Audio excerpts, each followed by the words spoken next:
Oke, materi yang kedua seperti yang saya taruh di sini 2 apa 3 ya? Ada 2 ya? Ada 3 Bu yang 3, Ibu Bu. kasih. Itu minggu depan aja yang ukuran sampel itu. Itu hubungannya alfa dan beta. Jadi itu menghubungkan antara alfa dan beta untuk menentukan ukuran sampel. Itu cukup singkat kok. Ya. Jadi saya makan waktu untuk yang perhitungan ini. Kamu ikuti aja di situ polanya. Nanti baru ya oke kalau daripada saya punya tugas ya saya masukkan aja deh. Sebentar. Yang 11. Itu hubungannya alfa dan beta. Alfa, beta supaya bisa mencapai nilai yang sama-sama kecilnya. Oke, daripada punya utang ya, saya jelaskan sekalian aja sebentar.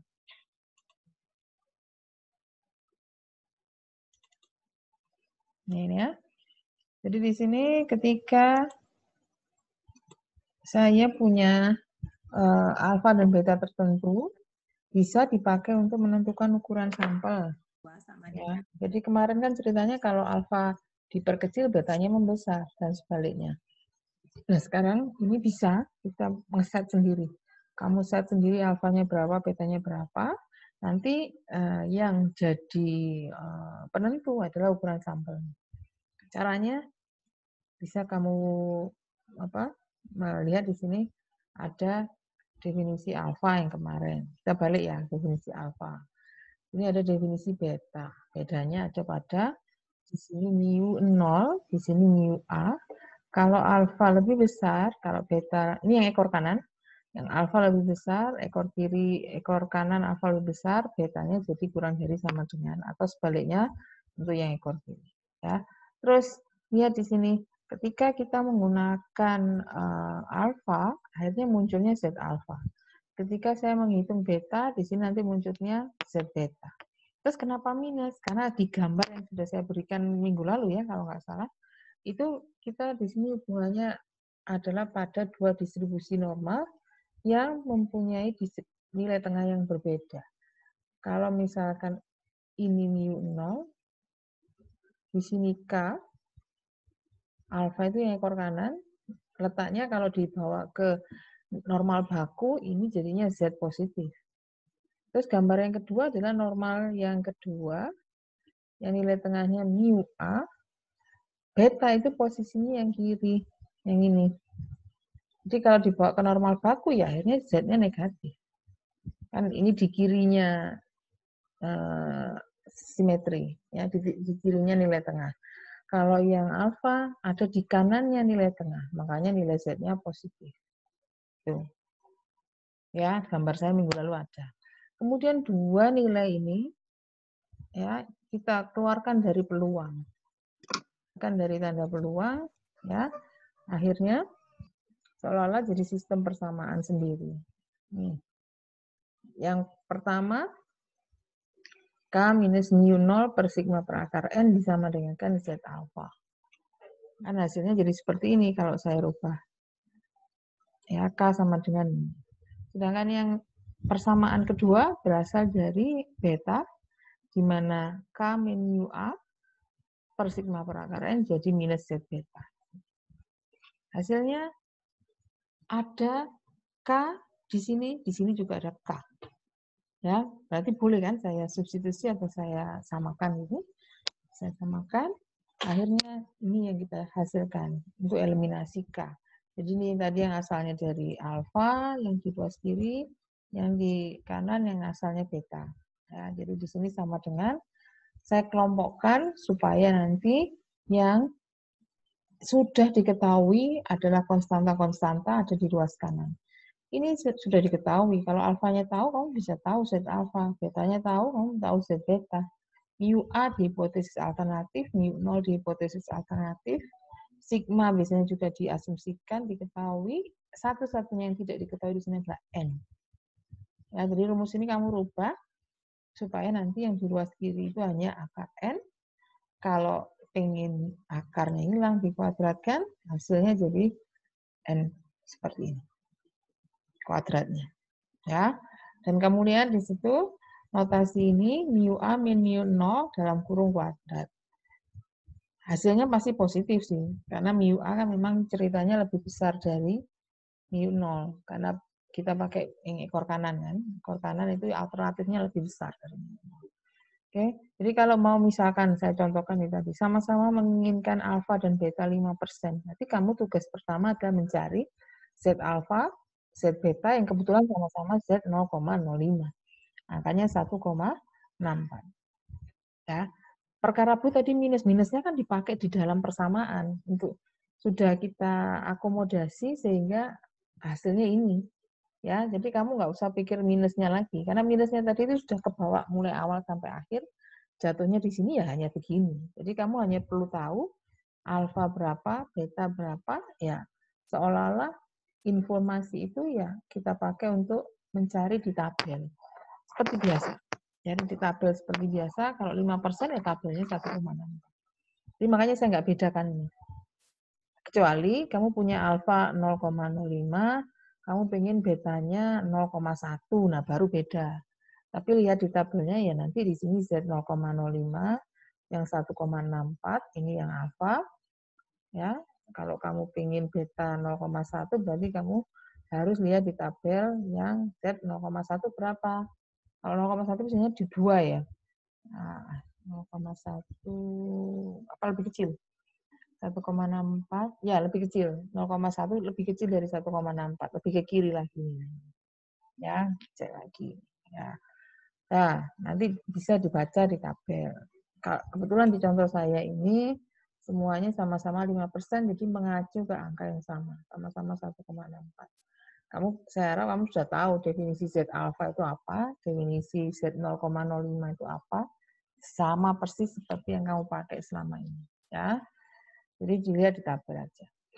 Jadi contohnya sudah saya hitungkan, ya dengan menggunakan angka yang sama 1,64 itu dikuadratkan dikali simpangan ragam ya. 9 ini ragam ya. Kali ragam karena sudah dikuadratkan, selisih mu A dan mu 0 ada di bawah sini. Nah, hasilnya 97,4. Lihat sendiri bahwa ketika saya ingin salahnya sama-sama kecil, ya sama-sama 5%, salah tipe 1 maupun salah tipe 2, saya harus punya sampel sebanyak ini. Kan besar sekali jadinya. Padahal tadi contoh saya 36 ukuran sampel. Pantesan alfa dan betanya nggak imbang ya. Alfanya kecil, betanya agak besar. Ya, apa-apa, terpaksa. Kalau misalkan ingin sama-sama kecilnya, ya ukuran sampel harus besar ini. Ya, jadi misalkan saya bulatkan ya karena ukuran sampel daripada nggak pas itu saya naikkan ini di 98. Ya karena di sini contohnya bukan di antara, kalau biasanya kan bisa di antara 97 sampai 98 ya. Ya, kita tahu kalau di konteks ukuran sampel semakin besar semakin baik. Makanya di sini saya naikkan ke atas. Jadi konsepnya di sini berapapun hasilnya, kalaupun desimal bawa aja ke atas. Ya, dibulatkan ke atas karena konteksnya ukuran sampel semakin besar semakin baik. Ya, salahnya semakin kecil. Oke, kalau yang ini ada pertanyaan mungkin? Untuk yang ini, jadi Z alfa, Z beta sesuaikan dengan konteks yang kamu pelajari selama ini. Dia di tabel tergantung definisi mau alfa berapa, mau beta berapa. Ya, lalu diinputkan ke dalam notasi persamaan tadi. Ya. Sekarang kalau nggak ada pertanyaan, saya lanjutkan ke materi yang dualitas antara selang kepercayaan dan uji hipotesis. Saya bilang dualitas karena nanti hasilnya setara dan sewaktu kita menurunkan selang kepercayaan itu pada dasarnya asalnya juga dari konsep di dalam uji hipotesis. Jadi saya menggunakan definisi parameter theta 0 di H0, theta A di H1, tapi nggak saya bunyikan theta-nya, karena di sini saya hanya bilang ada yang uji ekor kanan, ada yang uji ekor kiri, ada yang uji dua arah. Alternatif ekor kanan itu theta-nya dianggap lebih besar dari theta 0, yang ini kurang dari, yang ini tidak sama dengan. Statistik uji, saya tulis begini, Ya, Z sama dengan seperti biasa ini kan, pembakuan, ya. Apapun yang kamu pakai, mau itu pakai rata-rata maupun itu P topi, pokoknya dibakukan dulu supaya saya bisa mengarah ke distribusi normal baku ke dalam pembentukan daerah. Ya. Sewaktu kamu bikin daerah penolakan, ya, uji ekor kanan kan ininya lebih besar sama dengan daerah penolakannya. Uji ekor kiri daerah penolakannya yang kurang dari sesuai ekornya ya. Nah, waktu itu hitungannya K-nya kalau yang ekor kanan plus yang ekor kiri theta 0 minus. Ya, ini yang kemarin. Untuk yang dua arah ada yang K1, ada yang K2. Kurang dari K1, lebih dari K2. Bedanya di sini menggunakan alfa per 2. Kalau yang satu arah alfa. Yang dua arah menggunakan alfa per 2. Di sini plus saja, di sini minus saja. Yang dua arah ada yang minus, ada yang plus. Lalu selang kepercayaan yang mana? Nah, selang kepercayaan ini 1 min alfa, berarti masuk ke dalam daerah penerimaan kan ceritanya. Pernah kan kamu saya tunjukkan di awal-awal yang ada tabel salah tipe 1, salah tipe 2. Nah, selang kepercayaan ini pada dasarnya adalah seperti komplement dari daerah penolakan, ya. Tapi bedanya dengan beta, kalau beta kamu menggunakan theta sama dengan theta A. Theta yang ada di kalau beta kamu menggunakan theta yang di dalam hipotesis alternatif. Ini beta. Nah, kalau daerah selang kepercayaan, tetanya tetap beta di dalam H0, tapi kamu menggunakan komplement dari daerah penolakan. Jadi kalau daerah penolakannya kurang dari, ya 1 min alfa itu ya bunyinya yang lebih dari, misalkan ini tadi theta ya, theta topi. Ini theta topinya yang kalau penolakan yang ekor kanan lebih dari, kita pakai yang nah ini. Kalau yang ekor kiri sebaliknya, yang ini tetanya yang lebih besar. Kalau dua arah ya jadinya yang di tengah-tengah. Makanya di gambar saya ini, di sini, ya, ketika saya melakukan uji hipotesis dua arah, saya menggunakan, ini bukan K1 ya, ini K2 ya. Ini K2. Ya, daerah penerimaan itu adalah posisi theta topi komplemennya. Kalau tadi daerah penolakan kan ada yang theta topi kurang dari K1 atau theta topi lebih dari K2 kan tadi gitu bilangnya. Berarti komplemennya apa? Yang di antara. Tuh saya tuliskan di situ. Di antara K1 sampai K2 bunyinya seperti itu. Jadi ini di antara K1 sampai K2. Padahal K1 pernyataannya ini. K2 pernyataannya ini. Kalau dinyatakan dalam peluang, hasilnya kalau tadi ini dalam peluang nilainya alfa, komplement 1 min alfa. Ya, daerah penolakan alfa, ininya peluang ketika mu-nya mu0 itu alfa, kalau di sini 1 min alfa. Seperti biasa ini hanya merubah saja. Langkah pertama yang saya lakukan adalah ya memodifikasi supaya nanti yang di tengah itu theta yang nggak pakai topi. Kalau tadi yang di tengah kan yang ada topinya. Theta topi. Yang nggak ada topinya sekarang yang ini. Nih, theta 0. Itu saya taruh dengan modifikasi, makanya di sini kamu lihat theta 0-nya saya bawa ke tengah dulu. Dikurangi kan jadinya. Ya, ini plus, ya sama-sama dikurangi theta 0 hasilnya ini. Yang ruas kiri dikurangi theta 0 tinggal simpangan baku kali Z. Yang ini dikurangi theta 0, hasilnya tinggal plus simpangan baku kali Z. Kurangi theta 0 semua.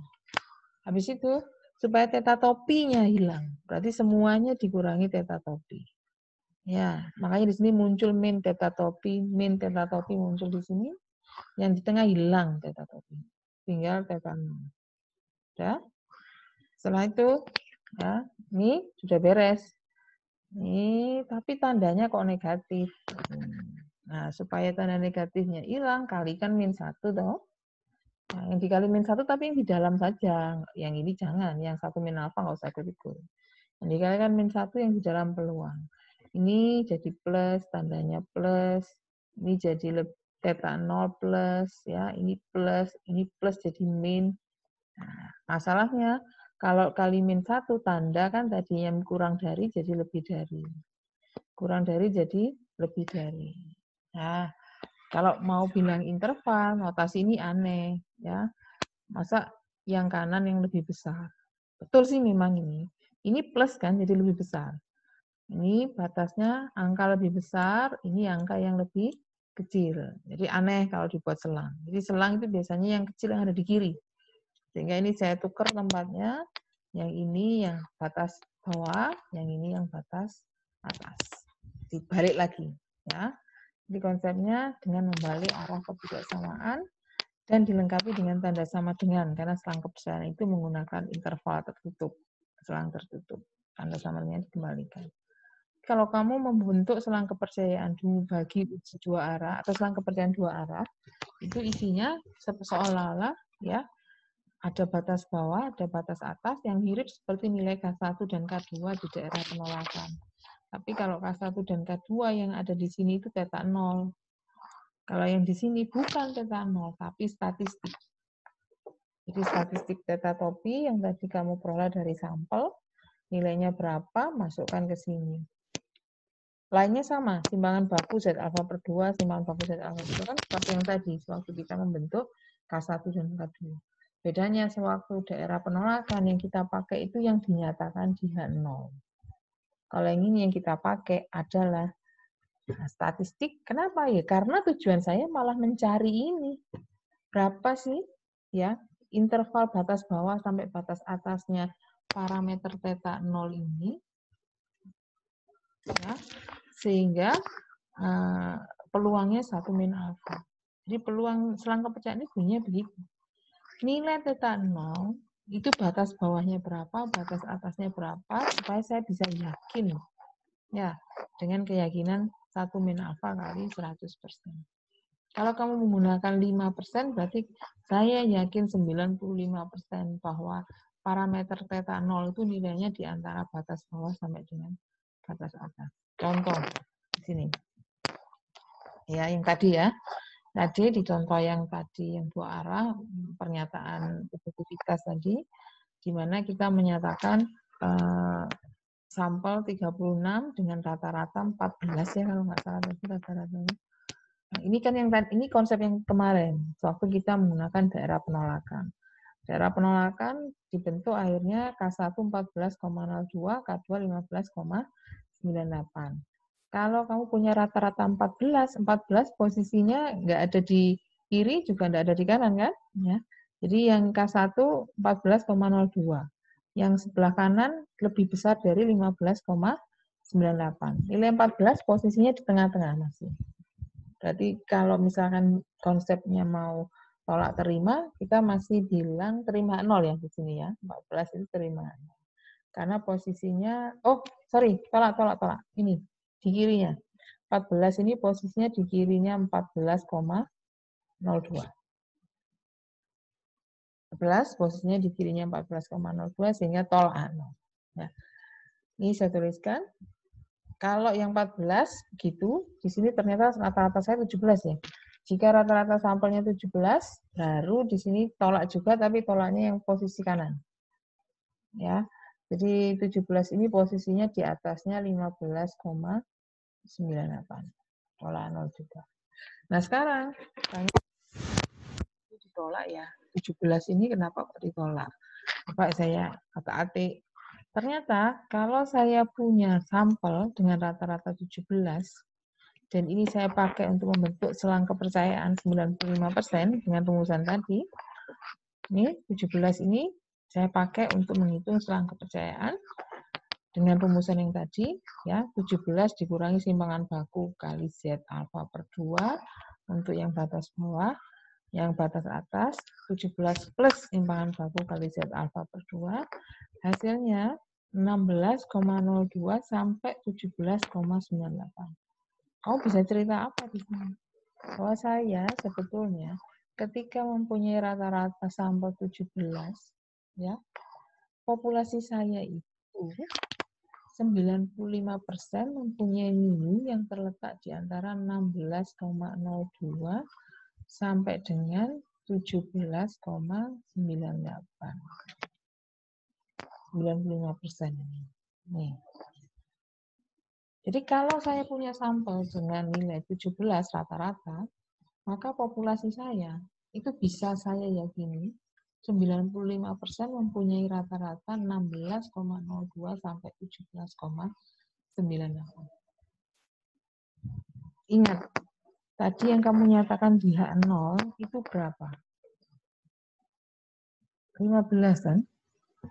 Ya, tadi di depan, di dalam pernyataan H0, H1, ya, kita menyatakan bahwa mu0 sama dengan 15. Ada di sini enggak?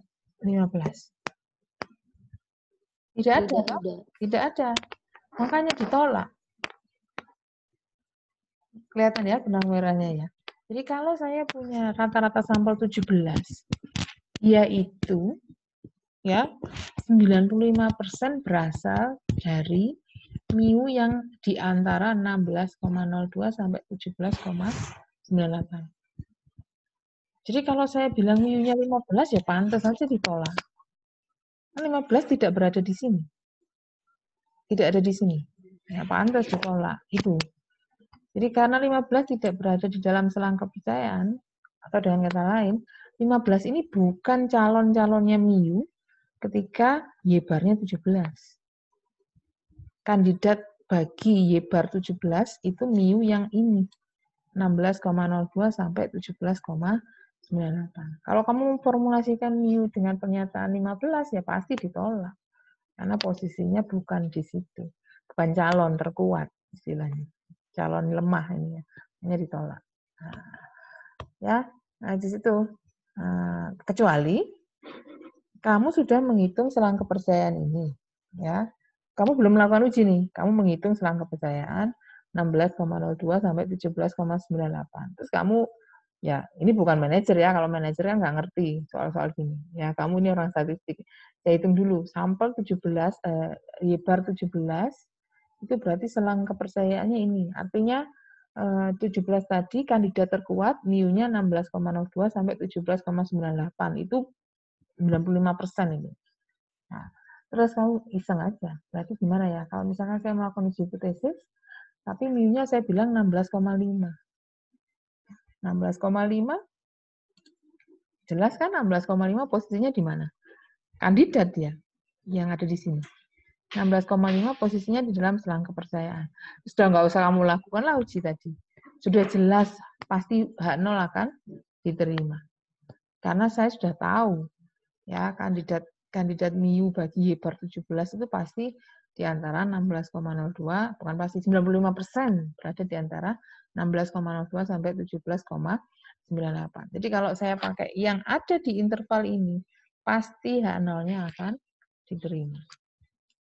Ya, sebaliknya kalau kamu saya ditolak, ya silahkan pilih mu yang di luar selang kepercayaan. Jadi kalau kamu tahu statistik, sebetulnya pembentukan selang kepercayaan itu bisa mengarahkan kamu dalam membentuk angka-angka di dalam hipotesis. Ya, kalau angkanya yang kamu pilih angka yang ada di selang kepercayaan, di dalam H0, pasti H0-nya diterima. Tapi kalau yang kamu taruh itu angka-angka yang di luar selang kepercayaan, ya pasti H0-nya ditolak. Gitu loh. Makanya itu dualitas. Ketika kita membentuk selang kepercayaan, secara tidak langsung kita bisa mengarahkan uji kita diterima atau ditolak. Ya, memeriksa penerimaan atau penerimaan H0 bisa juga dari pembentukan selang kepercayaan. Oke. Kalau dulu di metode statistika, sewaktu kita compare rata-rata dua populasi, ya, kalau selang kepercayaan yang dibentuk biasanya selang kepercayaan antara mu1 min mu2 ini loh. Kalau memuat nilai 0, terima 0. Kalau 0-nya nggak ada di situ, tolak 0. Itu juga bisa dipakai. Ya. Oke, sekarang saya akan masuk ke sedikit yang selang kepercayaan itu ternyata tidak hanya satu arah, tidak hanya dua arah. Karena uji kan tadi ada 3. Ada ekor kanan, satu arah ekor kanan, satu arah ekor kiri, dan uji 2 arah.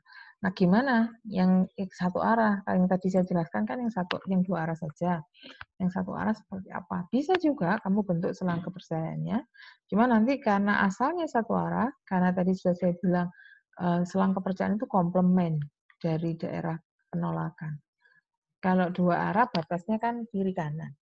Kalau satu arah batasnya kanan saja atau kiri saja. Jadi akhirnya nanti yang selang kepercayaan berdasarkan uji ekor kanan, atau selang kepercayaan berdasarkan uji ekor kiri, ya nanti batasnya cuma satu. Minta hingga sampai angka tertentu atau angka tertentu sampai plus tak hingga. Jadi terbuka, intervalnya terbuka. Kalau yang tadi intervalnya tertutup kiri kanan. Ya, buktinya ini. Kalau kamu melakukan uji hipotesis ekor kanan ya, yang upper tail yang lebih besar ya. Jadi bunyinya theta lebih besar theta 0. Daerah penolakan bunyinya apa? Theta topi lebih besar K. Ini daerah penolakan. Sehingga daerah penerimaannya komplement. Ini saya bilang ini daerah penerimaan. Komplement kurang dari karena penolakannya lebih dari.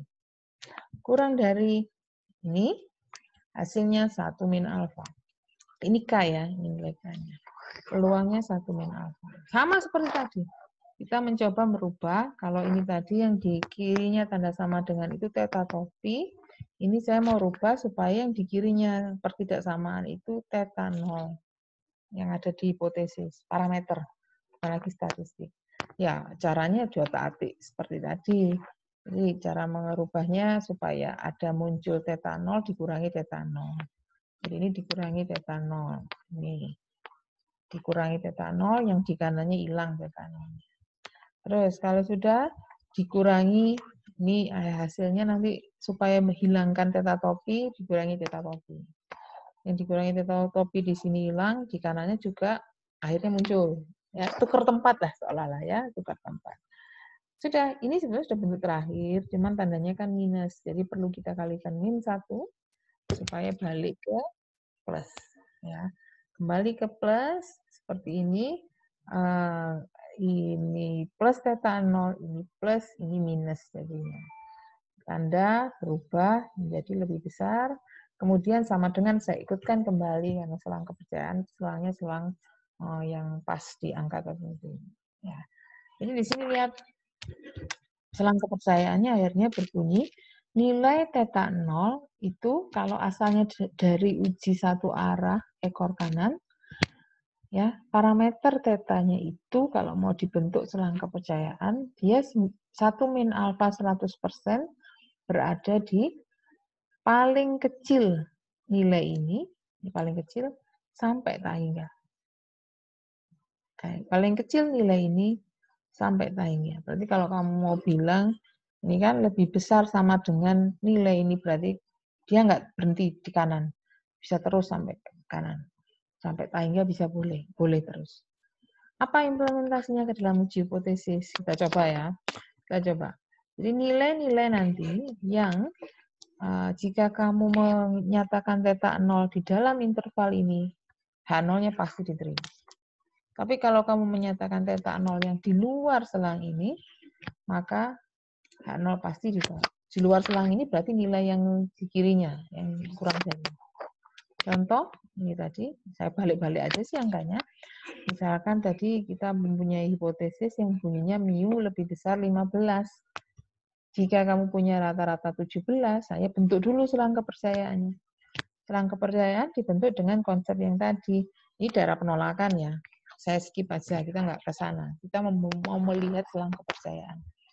Selang kepercayaan ini bunyinya tadi, kalau ekor kanan berarti ini batas kiri sampai tak hingga.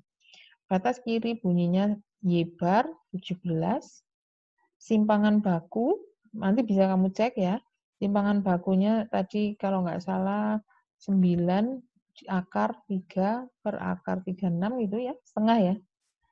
Setengah, kemudian Z alfa kita menggunakan Z 0,05, angkanya 1,64, kalau saya bagi 2 betul ya, 0,82, sehingga 17 dikurangi 0,82 hasilnya 16,18. Sampai tak hingga. Nah, kenapa? ketika mu-nya 15 di dalam H0, saya tolak. Bisa kamu lihat posisinya. Alasannya apa? Karena 15 posisinya di kirinya selang kepercayaan, di luar selang kepercayaan. Ya. Tapi kalau saya bilang mu yang ada ini yang tadi di H0. H0 saya bilangnya mu 15. Ya, kurang dari ya. Jadi kurang dari sama dengan 15. Tetap saja karena nilainya 15 tidak di sini, ya sudah, berarti kan tolak. Kecuali kamu menyatakan nih mu di dalam H0 angka 16,5 yang kamu cocokkan 16,5 itu ada di dalam selang kepercayaan. Ya, berarti kalau saya menguji mu 16,5 di dalam H0 pasti terima. Nggak usah dilakukan ujinya pun pasti saya sudah hampir 95% saya yakin itu pasti diterima. Gitu. Oke. Untuk yang selang kepercayaan satu arah satunya tidak perlu saya terangkan, kamu ikuti langkah-langkahnya tinggal dibalik tandanya. Kalau tadi kurang dari jadi lebih dari jadi kurang dari. Hasil terakhirnya nanti yang selang kepercayaan yang satunya justru yang di sini minta hingga sampai angka tertentu. Jadi batasnya itu nggak seperti dua arah. Kalau dua arah ada dua angka, batas bawah dan batas atas. Kalau selang kepercayaan yang berasal dari uji satu arah, yang satunya ini yang alternatif ekor kanan, ya jadi batasnya ada di bawahnya saja, atasnya tak hingga. Satunya nanti kebalikan, minta hingga sampai ini. Ada di sini semua, ya. Ikuti aja step-stepnya, batasnya jadi nih kan, lihat. Nah, satunya minta hingga. Bedanya di sini ada yang salah ya. Ini bukan alfa per 2, ini alfa. Pokoknya diingat-ingat kalau satu arah menggunakan alfa, kalau dua arah menggunakan alfa per 2. Oke.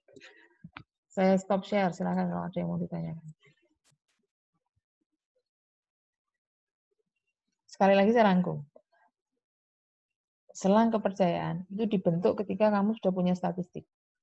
Ya, statistiknya sudah dapat, mau itu P topi, mau itu Y bar, mau itu S kuadrat, ya nanti minggu depan kita belajar tentang S kuadrat. Mau itu yang lain, beta topi misalkan kalau di regresi, itu sudah harus ada. Baru dibentuk selang kepercayaan. Selang kepercayaan itu membantu kalian untuk menyelaraskan hasil uji hipotesis kamu. Kelihatan selang kepercayaan itu adalah kandidat ya berapa per 95% atau 99% tergantung apa yang kamu formulasikan dalam alfanya, berapa nilai parameter bagi statistik yang kamu peroleh tadi. Jadi kalau misalkan tadi kamu punya Y bar, berarti parameternya kan mu. Jika kamu pakai alfa 5%, berarti kamu 95% mendefinisikan posisi mu. Ada di mana? Batas bawah dan batas atas biasanya. Dari situ akhirnya kamu bisa bilang, kalau saya punya Y bar sekian, berarti kandidat mu-mu-nya yang mungkin adalah nilai batas bawah sampai batas atas. Kalau mau melanjutkan dengan uji hipotesis, cek dulu. Selang kepercayaannya tadi itu berisi atau memuat mu yang dinyatakan hipotesis enggak? Kalau mu yang dinyatakan di hipotesis termuat di dalam selang itu tadi, dijamin ujimu pasti diterima. Tapi kalau di dalam selang kepercayaan itu tidak termuat nilai mu yang kamu nyatakan hipotesis, ya pasti ditolak. Gitu. Jadi di dalam selang kepercayaan, kamu bisa mengarahkan, saya mau bilang apa sih di H0 dan di H1. Kalau ingin ditolak H0-nya ya pilih mu yang tidak ada di situ. Kalau H0-nya ingin diterima, ya pilih nilai mu yang ada di situ. Kalau boleh merubah-rubah. Tapi pada dasarnya kan uji hipotesis sudah ada kan pakemnya. Mana pernyataan, mana yang mau ditaruh H0, mana yang harus ditaruh di H1. Selang kepercayaan ini sebagai pelengkap ya untuk mengkonfirmasi hasil ujimu tadi. Tapi jika diperbolehkan, bisa saja kan kamu membuat dulu selang kepercayaannya, baru memformulasikan H0 dan H1. Tapi kebalikan, biasanya di prakteknya nggak gitu. Ini hanya untuk konfirmasi. Nah, Kalian masih ada waktu untuk mengerjakan kuisnya dari penjelasan-penjelasan saya. Kalau ada yang kurang jelas, segera ditanyakan. Ada? Ada materi tinggal satu tentang hipotesis yang berhubungan dengan ragam. Saya sampaikan itu minggu depan. Kalau nggak ada yang ditanyakan, saya akhiri ya. Akan lanjutkan dengan mengerjakan kuis. Oke. Ya, saya tutup pertemuan hari ini. Assalamualaikum warahmatullahi wabarakatuh.